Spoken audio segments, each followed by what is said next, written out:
네, 안녕하세요. 여러분하고 은행나무 아래서 논어를 읽다를 진행하게 될 이천승 교수입니다.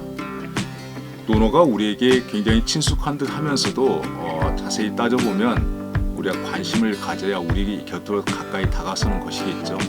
그래서 한 구절씩 쭉 한번 같이 읽어보고자 합니다. 오늘 읽어볼 첫 번째 대목은 학이편입니다. 학이 시습지 불영여로와 이건 논어를 전공하지 않는 사람도 한 번쯤 들어봤을 내용입니다. 학이 시습, 배우고 때로 익히면 즐겁지 아니한가. 이제 바로 거기서부터 들어가 보도록 하겠습니다.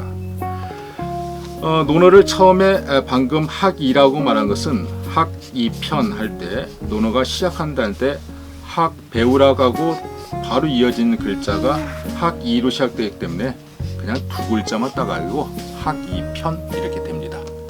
자, 학이편에 총 16장으로 구성되어 있는데 그중 첫 번째 학이시습지부터 보겠습니다.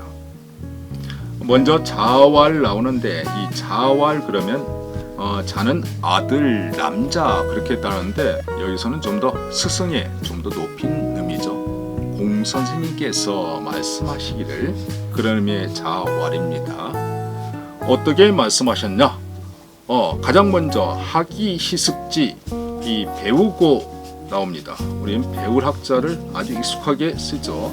학교에 다니고 학습하고 많이 쓰이는데 배우고서 할 때 이 학자의 의미를 좀 더 한번 생각해 보면 이 학자에서 중요한 것은 조금 이런 식으로 글자를 조금 풀이해서 보면 좋을 것 같습니다. 좌측손, 우측손 그것을 가지고 위에서 이렇게 하니까 다음 사람이 이걸 따라서 그래도 하는 것. 이 가운데 글자가 중요합니다. 이 가운데 두 글자를 따지면 이 두 글자를 효라고 합니다. 본발을 효. 원래 본발을 효하면 이렇게 쓰는 것이죠. 우리가 효과적이다, 효율적이다 할 때 발음은 효인데 이런 두 글자로 효자입니다.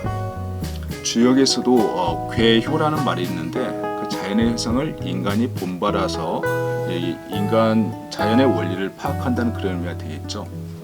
마찬가지로 이 학자도 가운데 있는 이 두 자 효자의 의미를 따져서 이걸 가지고 집을 짓는 초가집을 짓는데 도움이 되는 자녀들의 모습을 보는 것입니다.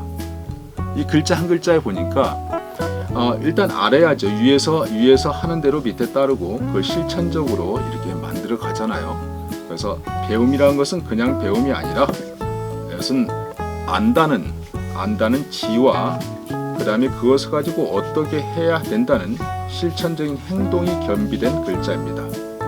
단순히 머릿속으로 많이 아는 게 아니라 배운 것을 실천하고 실천적인 지침이 된 공부를 더 깊숙이 해 나간다는 의미가 되겠죠. 자, 논어에서는 이렇게 학자로 시작하는 아주 대표적인 글자입니다. 누가 명령한 게 아니라 내 스스로 배워서 나간다는 학이고 그 다음에 학이 배워서 그 다음에 시습입니다. 시는 때시자죠. 때때로 습 익히다. 습자 나오는 거죠. 지양 배운 것을 이 때때로 익힌다는 것은 항상이라는 또는 그 상황이 적절하게라는 두 가지 의미가 있습니다.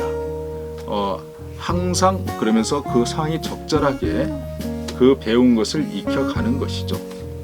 이 습자에도 글씨에 지금 보이듯이 어떤 흰백이한 글 몸통이 있고 좌우에 날개짓하는 이 새가 지금 날아가는 모습을 뜻합니다. 계속 날아서 꾸준히 자기 성장의 발판을 삼는 것이죠.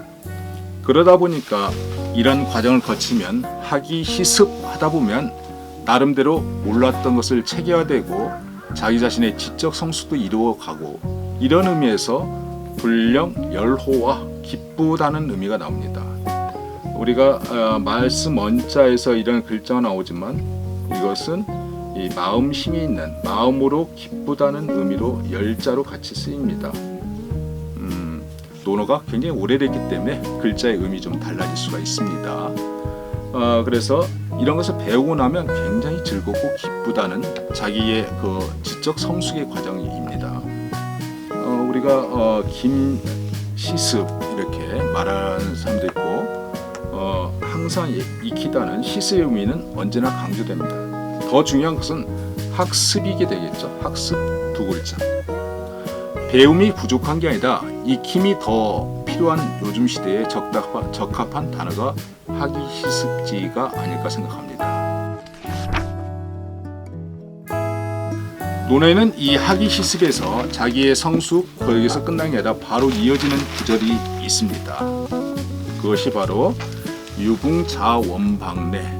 네, 유붕 친구가 있어서 유붕하면 무엇이 있다 할 때도 되지만 그냥 친구가 있다라는 의미로 쓰기를 합니다. 친구라는 것은 둥우라고, 둥우하면 같이 동일하게 이렇게 동일하게 가는 친구를 말하는 거죠. 그래서 붕우하면 그냥 일반적인 아는 사람, 술 친구 이게 아니라 같은 스승 밑에서 공부하던 그런 학문적인 아니면 일장 길을 같이 가는 전문가 그룹이 되겠죠.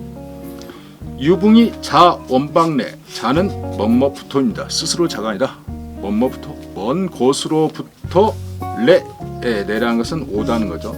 그래서 먼 곳으로부터, 원방 가까운 지방이 아니라 먼 지방으로부터 나를 찾아오는 겁니다. 먼 방임 사방이죠. 먼 지방으로부터 이 나와 소통하기 위해서 찾아오면 또한 기쁘지 아니한가. 학이시습에도 기쁘지만 이때 기쁘라는 것은 좀 gat으로 만나서 락이죠. 불영열락. 굉장히 기쁨의 정도가 조금 겉으로 표현됩니다. 앞서 우리는 학이시습지 불영열호화 할 때는 열자는 마음속의 기쁨이겠죠. 그래서 두 글자 열락하면 굉장히 기쁘다, 좋다 이런 뜻이 되겠죠. 이 두 번째 단계는 자기 성숙도 되지만 이때는 소통의 즐거움을 나타냅니다. 주변과 같이 어우러지는 소통의 하나의 계기가 되는 것이고, 논어에는 여기까지만 끝난 게 아니라 한 단계 또 하나 말을 합니다. 그게 바로 세 번째 인부지이 불온이면 불력 군자호화. 인부지이 불온. 세 번째, 이는 나 아닌 타인을 말할 때 말합니다. 타인이 부지 알지 못하다. 이 멋진 나를 알아보지 못하는 거죠. 그래도 불온 할 때 온이란 것은 성낼 온입니다. 화를 내고 성을 내는 거죠. 여기 성낼 온, 욱하고 나를 안 알아보는데 기분 좋을 사람이 없잖아요. 그래서 성내지 아니하면 그냥 그래 하고 인정하고 좀 더 자기 성숙의 길을 쌓아간다면 불력 군자호화. 또한 군자가 아니던가 할 때 군자는 조금 부사로 해석해자고 군자답다, 군자답지 아니한가. 일반 사람들은 누구나 성내고 그것을 기분이 나빠하지만 그래도 그것을 견뎌낼 수 있는 그런 자기 성숙의 계기를 갖는 그런 군자다운 사람이라는 거죠. 첫 번째는 자기 어떤 축적의 학습의 과정이라면, 두 번째는 소통의 과정, 세 번째는 자존감, 자긍심의 회복 과정이 되겠죠. 이 자존심을 길러나가는 세 가지 단계에서 논어는 첫 출발을 삼고 있습니다. 각각 단계가 어렵지만 여러분은 어느 단계가 어렵다고 생각하십니까? 네, 이렇게 하나하나 단계를 쌓아가면서 자기의 인격 성숙의 계기를 마련하는 게 논어의 첫 구절이 되겠습니다. 한번 읽어보도록 하겠습니다. 자왈 학이시습지면 불령열호와 유붕이 자원방내면 불령락호와 인부지이 불온이면 불력군자호와. 네, 수고하셨습니다.